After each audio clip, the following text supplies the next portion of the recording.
August, October, I can't remember the date.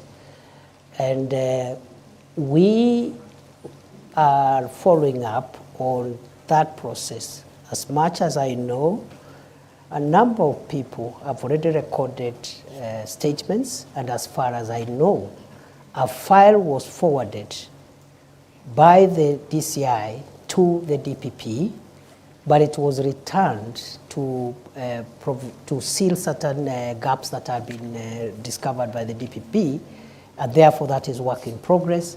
As I said, criminal investigations take long, but I'm sure there will be accountability for everyone who may have either incited violence or taken advantage of the peaceful protest to infiltrate that democratic process.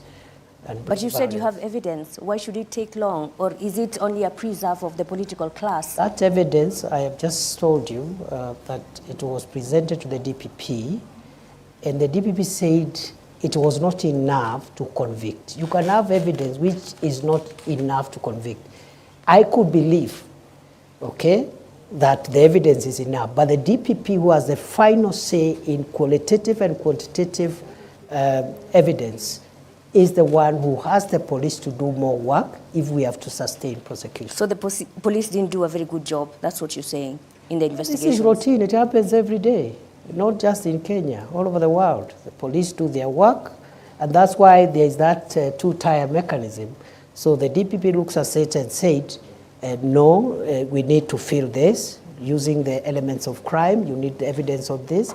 So we cannot say the police didn't do a good job. It happens every day. Thank you. Thank you very much. We would like to move to the next topic, which is your ascension to power as the Deputy President and the politics around it. And this session will be led by Ashrim Mazuri. All right, Your Excellency, did you play a role in Rigathi Gachagwa's ouster?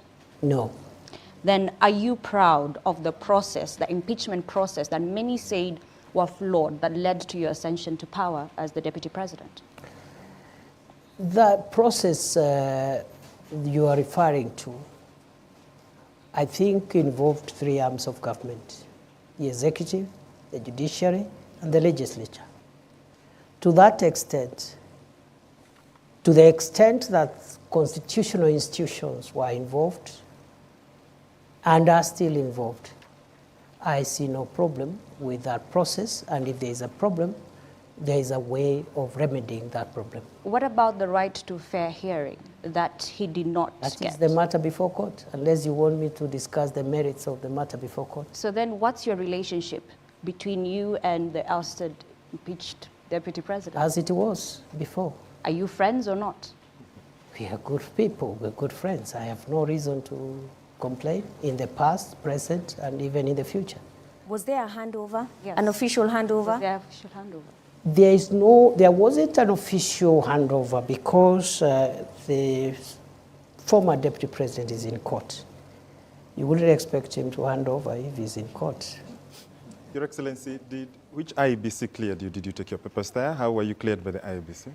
There's no requirement to clear a Deputy President who ascends to office by virtue of Article 145 read together with 150. What requires the clearance of IBC is the President and the Deputy President in an election. The President's memo to Parliament, Your Excellency, indicated that your nomination was cleared by IEBC. There was no election. I assumed office through a process different from a process following an election.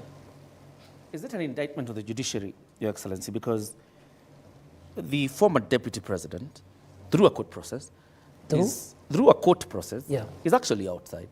We have the governor of Meru, who is in office, even through a similar process. What kind of jurisprudence is that creates two forms of justice in your own understanding? And this is from a point of view as a law professor. First, the two cases you have cited were beneficiaries of court injunctions. The only difference is in one, after the inter partes hearing of the matter around whether or not the injunction should be preserved. In one case, the court found that the injunction needed to be lifted. In the second case, which also there has been an injunction, the court found yesterday that there is no need to lift the injunction. That's the only difference. And it happens in courts all the time, not just in Kenya, all over the world. In fact, the finding of one court is in many cases overturned by the... That's the